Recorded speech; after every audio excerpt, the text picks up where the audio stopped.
2019 मेरा पहला नीट, ठीक है, जस्ट क्लास 12 के बाद जो एग्जाम होता है वो था मेरा नीट 2019। उसमें मेरे फिजिक्स में नंबर आए थे 60 नंबर, 60 मार्क्स, ठीक है।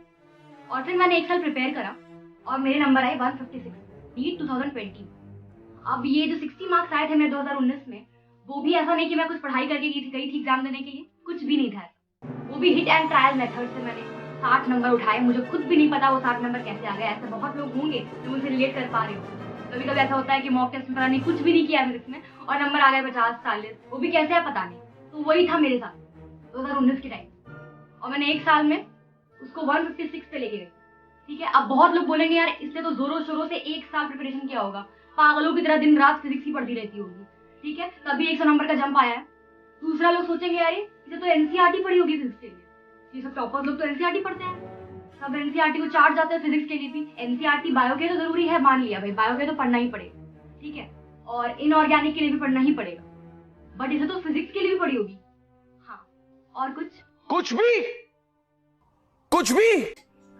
और ही कुछ सोचेंगे कि यार इसने तो सिलेबस फिजिक्स का 3 महीने पहले ही खत्म कर लिया होगा, उसके बाद तो सिर्फ 100 200 क्वेश्चन लगाती होगी एवरीडे, तभी तो इतना नंबर बढ़ा, इतना नंबर कैसे बढ़ जाएगा।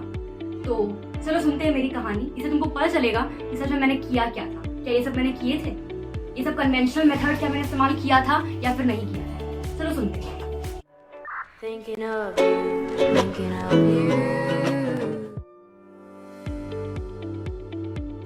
ओके, बैक इन क्लास 12, ठीक है, मैंने क्लास 12 दिया, अच्छा पढ़ाई करती थी मैं, ठीक है, स्कूल में टॉपर रह चुकी थी, चलो ठीक है, हो गया बहुत, लाइक बहुत बचपन से अच्छा नंबर आ रहा है मार्क्स, तो पता चल गया यार नीट तो पहली बार में निकालूंगी। ऑब्वियसली पहली बार में ही निकलेगा नीट, टॉपर लोग का तो नीट पहली बार में ही निकलता है। मैं कोई ना नॉर्मल लूजर या फेलियर हूँ या बैक बेंचर हूँ, मैं तो भाई बहुत अच्छा करती हूँ, तो मेरा एक बार में नीट निकलने वाला है, ये सोच लिया था। पता है दिमाग में कि फिजिक्स कुछ नहीं आता, पता है ऑलरेडी कि यार बायोलॉजी की कुछ तैयारी नहीं है, एनसीईआरटी नहीं पढ़ा, बिकॉज मैं आईसीएसई बोर्ड से थी, कभी आज तक एनसीईआरटी छुआ ही नहीं, ठीक है। उस वक्त मैं नीट कॉन्फिडेंस लेवल, मतलब कॉन्फिडेंस बहुत हाई था उस वक्त, और तब मैं नीट दी थी 2019 का। जब मैंने मार्क्स देखे तो समझ में आ गया कि भाई किस लेवल पे है नीट और मैं किस लेवल पे हूँ। आगे स्वाद मुझे पता चल गया मुझे कुछ नहीं आता था फिजिक्स में, लिटरली मैं एकदम ब्लैंक थी फिजिक्स में। जब मैंने क्वेश्चन देखा तो मुझे समझ नहीं आ रहा था ये चैप्टर किससे आया है, ये कौन से चैप्टर से आया है, ये समझ नहीं आ रहा था पहली बार जब मैंने एग्जाम दिया था। तो मतलब मुझे खुद भी चैप्टर्स के नाम नहीं पता थे ढंग से, और मैं नीट देने गई थी बिल्कुल कॉन्फिडेंटली कि इस बार तो नीट में सिलेक्शन लेके आऊंगी, ठीक है। तो ये सब गलती करते हैं, सभी की बात बोल रही हूँ, जितने लोग होते हैं जो स्कूल में अच्छा करते हैं वो लोग को लगता है यार नीट भी तो हलवा है, हो जाएगा, ठीक है। जब एक बार नीट देते तो पता चल जाता है कि क्या सीन है, ठीक है। उसके बाद मैंने सोच लिया था कि अब तो मुझे भयानक प्रिपरेशन करना पड़ेगा, ये फिजिक्स जो है मुझे डुबा देगी, ये फिजिक्स की वजह से मेरा कॉन्फिडेंस लूज होने लगा, ये फिजिक्स की वजह से मेरा सिलेक्शन नहीं होने वाला है, ये समझ चुकी थी। तो मैंने प्रिपरेशन लिया, मैं गई थी कोटा, 1 ईयर मैंने वहां प्रिपेयर किया, ठीक है। अब मैंने क्या किया, मैंने सोच लिया था, मैंने बहुत सारे लोगों के टॉपर्स लोग के ये देखे, स्ट्रैटेजी देखी, सब कुछ देखा कैसे पढ़ना है नहीं पढ़ना है, तो उससे मुझे ये पता चला कि जितने फिजिक्स के टॉपर्स होते हैं सब एनसीईआरटी पढ़े, ठीक है। तो मैंने क्या किया, मैंने भी एनसीईआरटी पढ़ना शुरू कर, ठीक है। अब मैं एनसीईआरटी रोज पढ़ रही हूँ, ठीक है। हर वक्त कोचिंग के जो सपोज कोई टॉपिक चल रहा है कोचिंग में, उसको आके एनसीईआरटी से पढ़ती हूँ। अलग लेवल का सेटिस्फैक्शन मिलता था यार, जो मैं कर रही हूँ वो टॉपर्स भी करते थे, वो लोग टॉप कर चुके हैं, मैं भी टॉप कर जाऊंगी, ठीक है। भले समझ आए ना आए मतलब नहीं है, मैंने बहुत टाइम दिया एनसीईआरटी, ठीक है। ये चक्कर में मैंने ना बायो पे ध्यान दिया ढंग से, ना केमिस्ट्री पे ध्यान दिया, मुझे लगा कि फिजिक्स ही मुझे डुबा रही है, मुझे फिजिक्स पे ज्यादा ध्यान देना होगा। 5-5 घंटे एनसीईआरटी को लेकर बैठी रहती थी, एक एक टॉपिक क्लियर करती थी, सब कुछ होने लगा ढंग से, मुझे लगा कि मैंने बहुत अच्छा प्रिपरेशन कर लिया है। तो मेरे मॉक टेस्ट होना शुरू हुए, मॉक टेस्ट में नंबर बहुत गंदे, ठीक है, 50 नंबर आ रहे हैं, 80 नंबर आ रहे हैं। मुझे लगा कि यार अभी तो शुरू किया है एनसीईआरटी पढ़ना, धीरे धीरे नंबर बढ़ेगा, ठीक है। ऐसे करते करते यही गलत फैमिली में मैंने ऑलमोस्ट 5 से 6 महीने निकाल दिए। मैंने एनसीईआरटी पढ़ना शुरू किया, सब चीजों के एनसीईआरटी पढ़ रही हूँ, ढंग से एक एक चैप्टर पढ़ रही हूँ, बट समझ घंटा नहीं आ रहा, कुछ नहीं समझ में आ रहा। अल्टीमेटली मैं जीरो थी उस वक्त भी, कुछ नहीं जान रही हूँ, कोचिंग में सीख रही हूँ, चलो मान लिया, सेल्फ स्टडी कुछ नहीं हुई मेरी, देखा जाए मतलब मैं एकदम जीरो।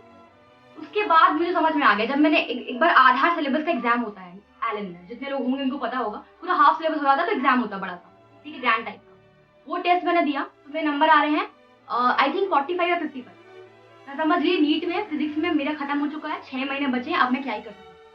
अभी सब लोग उसी पॉइंट पे है कि जिस पॉइंट पे मैं थी, ठीक है, बैक इन 2019। कि सबको लगने लगा कि अब तो सिलेक्शन होने वाला है नहीं, कोई फायदा नहीं है। 6 महीने मुश्किल से बचे थे एग्जाम के लिए, कुछ समझ नहीं आ रहा था क्या करना है। और उस वक्त तो पैंडेमिक सिचुएशन था, उस वक्त तो और अजीब सा सिचुएशन था कि यार होगा कि नहीं होगा, नहीं कब होगा, वो तो अलग ही लेवल का प्रिपरेशन चलता था, उस वक्त पोस्टपोन लगा रखे। ठीक है, तो पढ़ाई तो वैसे भी ढंग की नहीं हो रही है, ऊपर से मैंने फिजिक्स में बर्बाद कर दिया पूरा टाइम। अब वो सिचुएशन में मैं क्या करूँ? एक आंसर था जो तुम लोग कर रहे हो बैठ के, क्या रो रहे हो? क्या सिलेक्शन तो होने वाला नहीं है, फिजिक्स तो खत्म हो गया, बर्बाद कर लिया मैंने फिजिक्स। अब तो नंबर आ रहे हैं 50 नंबर, 60 नंबर, 100 नंबर से तो आगे ही नहीं बढ़ रहे। क्या तो मैंने दूसरा मेथड अप्लाई किया कि यार कुछ भी है, 6 महीना बहुत है, 6 महीने में मैं करके दिखाऊंगी। ठीक है, तो अब मेरा प्लान ऑफ एक्शन क्या था? अब मैं समझ चुकी थी कि यार मैंने गलती कर दी है, एनसीईआरटी को रखा साइड में। ठीक है, अब मैं नहीं लोगों की बात सुन के भीड़ के साथ नहीं चल सकती। मुझे समझ में आ गया कि मैं अलग हूँ, मुझे अलग कस्टमाइज्ड चीजें चाहिए। जैसे कि आजकल मार्केट पे क्या मिल रहा है, customised shampoo, customised face creams, वो तो सब खरीद रहे हैं। बट यही दिमाग में आ रहा है कि वो मेरे लिए भी कस्टमाइज्ड पढ़ाई भी है। मुझे ये नहीं समझ में आ रहा है कि यार वो लोग वो कर चुके थे, मैं अलग हूँ। मुझे एनसीईआरटी नहीं समझ में आ रही तो नहीं समझ में आ रही। मैंने बहुत वक्त निकाला एनसीईआरटी को पढ़ने में। बहुत लोग रिलेट कर सकते होंगे जिन्होंने एनसीईआरटी फिजिक्स पढ़ी है और उनको कुछ समझ नहीं आ रहा है। ठीक है, तो मैंने बहुत वक्त बर्बाद कर दिया। उसके बाद मुझे बाद में रियलाइज हुआ कि मैंने बहुत टाइम वेस्ट कर दिया। तो मैंने किया क्या, चलो सुनते हैं। उसके बाद सबसे पहला काम मैंने क्या किया? सबसे पहला काम मैंने किया बिलीव। अब बहुत लोग बोलेंगे क्या बता रही है, टाइम पास कर रही है, मोटिवेशनल स्पीकर नहीं बनना है। सही बात है। अगर तुम लोग पहले ही सोच चुके हो कि 6 महीना में कुछ नहीं हो सकता फिजिक्स में, तो तुम क्या करोगे, क्या खास करोगे फिजिक्स में? सबसे पहले बिलीव रख लेना है कि भाई 6 महीना बहुत है। मैंने भी इसी पॉइंट पे यही चीज अचीव किया है, तो तुम भी कर सकते हो। मैं कुछ अलग नहीं थी, एक नॉर्मल मीडियोकर स्टूडेंट। तुम लोग तो मेरे से अच्छे लेवल पे होगे फिलहाल, मुझे तो फिजिक्स में 100 नंबर तो आता ही होगा, तो 50 नंबर भी आ रहे हैं, मैं तो उससे भी गंदे गंदे नंबर आने लगे थे। तो इसका मतलब ये है कि तुम भी कर सकते हो। पहले तो बिलीव रखना है कि बहुत टाइम है, अभी भी मैं पूरा फिजिक्स का सिलेबस खत्म कर सकता हूँ, ना कि कोई डू एंड डाई चैप्टर्स पढ़ सकता हूँ। देखो नीट में कोई डू एंड डाई चैप्टर नहीं होता, नीट में सब पढ़ना होता है अल्टीमेटली। हाँ, रिवाइज करने के लिए तुम डू एंड डाई चैप्टर्स को पढ़ सकते हो, बट पढ़ना तुमको सब पड़ेगा। ठीक है, उसके बाद मैंने क्या किया, शुरू करते हैं। मैंने एक पेज लिया सबसे पहले, उस पेज पे पूरी नीट फिजिक्स के चैप्टर्स लिखे, 11th 12th सब मिला लिया। ठीक है, अब सीरियल वाइज मैंने लिखा कि उस सीरियल सीक्वेंस में कि मुझे पढ़ना है। अगर तुम लोग चाहोगे तो मैं वो वीडियो बना के तुम लोग को दिखा दूंगी कि मैंने किस सीक्वेंस में पढ़ाई की थी। ठीक है, वो तो मैंने किया। सबसे पहला चैप्टर मैंने उठाया न्यूटन्स लॉ। ठीक है, अब वो न्यूटन्स लॉ में मैंने कैसे पढ़ाई की, मैंने अपने मॉड्यूल पढ़े हुए थे उठाया। ठीक है, एंड न्यूटन्स लॉ का। अब बहुत लोग के पास मॉड्यूल नहीं है या बहुत कुछ और मटेरियल है, तो कुछ भी पढ़ो, बस एक कोई ट्रस्टेड होना चाहिए, तुमको पता होना चाहिए हाँ वो अच्छा है। तब तुमको यूट्यूब सोर्स भी इस्तेमाल कर सकते हो, तुम्हारी मर्जी पे डिपेंड करता है। और तुम्हें कॉन्सेप्ट क्लियर करना है उस चैप्टर से।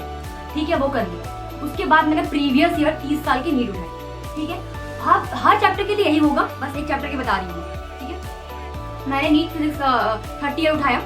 उसके बाद मैंने सॉल्व करना शुरू किया। अब तुम बोलोगे यार तो सब बताते हैं, कॉन्सेप्ट क्लियर करो और प्रीवियस ईयर करो, इसमें नया क्या है? नया मैंने इसमें ट्विस्ट डाला ना। क्या नया किया मैंने हर एक क्वेश्चन के साथ उसका एक पेज निकाला, लेकिन हाँ ये न्यूटन्स लॉ का फॉर्मूला शीट हो। अब बोलोगे फॉर्मूला शीट तो ठीक है, नॉर्मल है। सुनो बात, अब मैंने क्वेश्चन लिख देखा, 1 नंबर में क्वेश्चन में ये कॉन्सेप्ट लग रहा है, ये फॉर्मूला लग रहा है, लिखा। 2 नंबर पे ये लग रहा है, ये लग रहा है। ये मैंने करना शुरू किया। हर एक चैप्टर के लिए, हर एक क्वेश्चन के लिए मैंने क्या किया, फॉर्मूला प्लस कॉन्सेप्ट। जहां मैं अटक रही हूँ वो कॉन्सेप्ट पे लिखा, कि जहां जहां मुझे कॉन्सेप्ट समझ में नहीं आ रहा है, क्या क्या चीजें समझ में नहीं आ रही है, उस पे वक्त दिया मैं। और वो एक शीट तैयार की। वो हर एक चैप्टर के लिए मिनिमम और मतलब मैक्सिमम जाएगा तो 3 से 4 पेज जाएगा हर चैप्टर के लिए। पूरा 30 साल का बता रही हूँ। ऐसे करते करते मैंने सारे चैप्टर्स की तैयार करना शुरू कर दिया। ठीक है, अब तुम बोलोगे फायदा क्या है? तो एक बात बताओ, तुमको अगर मैं तुमको बोलूं न्यूटन्स लॉ रिवाइज करना है, तुम किससे रिवाइज करोगे? कोई बड़ा सा बुक उठाओगे?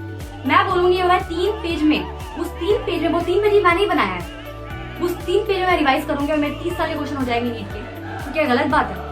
तुम सिर्फ 10 मिनट में रिवाइज कर लोगे और तुम्हारा पूरा नीट 30 ईयर्स हो जाएगा। तुम रिवीजन का स्ट्रैटेजी देख रहे हो किस लेवल पर चला जाएगा तुम्हारा। तुम नीट फिजिक्स को कम से कम 6-7 बार रिवाइज कर सकते हो, जो नॉर्मली बच्चे नहीं कर सकते, सोच भी नहीं सकते करने के। वो मैंने करना शुरू कर दिया। मैंने हर चैप्टर के लिए यही सब चीजें की। और एक बात बताओ, पता है मैंने क्या देखा उसके बाद? ट्रेंड देख लिया, मुझे ट्रेंड समझ में आ गया नीट का। हर like almost 15th number question 2nd number question से पूरा सिमिलर है, फॉर्मूला भी सेम है, कॉन्सेप्ट भी सेम है, हल्का सा घुमा दिया है। एक ट्रेंड समझ में आने लगा और फिर मेरा और फायदा होने लगा कि हाँ भाई कैसे ही क्वेश्चन पूछ लेगा, कितना ही घुमा लेगा, सब समझ में आने लगा। इससे बहुत फायदा हुआ मुझे और मुझे लगने लगा कि चलो अब तो मेरे नंबर बढ़ ही जाएंगे। फिर क्या हुआ, मैंने एग्जाम दिया तो मेरे नंबर बढ़ गए 95। तो मुझे लगने लगा भाई थोड़ा सा ही नंबर का गेन हुआ है, बट नंबर तो बढ़े हैं, घटे तो नहीं है। और मुझे सेटिस्फैक्शन मिल रहा है अंदर से कि यार मैं कुछ सीख रही हूँ और मुझे फिजिक्स पढ़ने का मन कर रहा है। ये बहुत बड़ी बात है। मुझे, मैं एनसीईआरटी पढ़ी थी, मुझे कुछ समझ नहीं आ रहा, बस मुझे पढ़ना है बिकॉज मुझे सिलेक्शन चाहिए, इसीलिए पढ़ रही थी। बट अब मुझे फिजिक्स पढ़ने का मन करने लगा कि अब मुझे फॉर्मूला शीट रिवाइज करने का मन करने लगा। और वो अल्टीमेटली फॉर्मूला शीट्स नहीं है, वो कॉन्सेप्चुअल प्रीवियस ईयर के शीट्स हैं जो तुम खुद से तैयार करोगे। टाइम लगेगा स्टार्टिंग में, बट वो टाइम तुम्हारा बहुत फायदा होगा बिकॉज तुम नीट से पहले पूरी एनसीईआरटी नहीं पढ़ सकते हो, ना ही पूरा मॉड्यूल पढ़ सकते हो। एक दिन पहले तुम पूरी फिजिक्स पढ़ सकते हो उस फॉर्मूला शीट्स की वजह से। कितना ही पेज तैयार हो जाएगा, 15 पेज, 20 पेज, चलो यार 50 पेज तुम पढ़ ही सकते हो, क्योंकि तुम्हारा रिवाइज किया हुआ रहेगा पहले से। तुम खुद से तुम्हारा कितना फायदा होगा इससे। अब मैं ये नहीं बोल रही इसको ब्लाइंडली फॉलो करो, इसको फॉलो करके देखो। ये बहुत कॉन्सेप्चुअल और लॉजिकल बात है, तुम लोगों को खुद समझ में आ रहा होगा कितना फायदा हो सकता है अगर तुम इसको ढंग से करो। कंसिस्टेंसी रखनी है, टाइम लगेगा मुझे पता है, बट यही टाइम तुम्हारा बाद में बहुत काम देगा। तो मैंने सिर्फ यही किया और मैंने देखा कि मेरे मार्क्स काफी बढ़ने लगे, ठीक है। और बायो में मेरी गलती होने लगी थी, कोई बात नहीं, बट मेरे फिजिक्स में मार्क्स काफी अच्छे हुए, ठीक है। मैं टाइम बर्बाद जो किया था, मेरा ऑलमोस्ट नीट से 20 दिन पहले फिजिक्स खत्म हुआ और मैं 20 डेज सिर्फ रिविजन लगाया फिजिक्स। जब भी क्वेश्चन करती थी या फिर जब मॉक टेस्ट होता था तो मैं क्या करती थी, मैं पूरे फॉर्मूला शीट्स को रिवाइज कर लेती थी। उससे मेरा कोई प्रॉब्लम नहीं होता था, पूरा फिजिक्स रिवाइज दिमाग में रहता था और क्वेश्चन उसी से बन के आते थे मॉक टेस्ट में, कुछ अलग से नहीं पूछता, ठीक है। और अब तो नीट के फिजिक्स के ऑलमोस्ट और भी इजी आने लगे क्वेश्चन, तुम खुद देख रहे हो। तो यार कुछ नहीं अलग पूछेगा, इससे तुम 156 क्या तुम 180 और 180 स्कोर कर सकते हो। तुम सोच लो तुम्हारा किस लेवल पे तैयारी हो जाएगा। तो अभी भी बहुत टाइम है, 6 मंथ्स में स्मार्ट स्टडी स्ट्रैटेजी वाइज इस्तेमाल करो, बहुत वक्त है अभी, तुम अभी भी नीट को फोड़ सकते हो। तो ये रही फिजिक्स की बात। आई होप तुम लोग को ये वीडियो बहुत पसंद आया होगा और तुम लोग इस चीज को इस्तेमाल करके देखोगे, करके देखो यार, बहुत फायदा होगा। मैंने खुद इस चीज को इस्तेमाल किया है।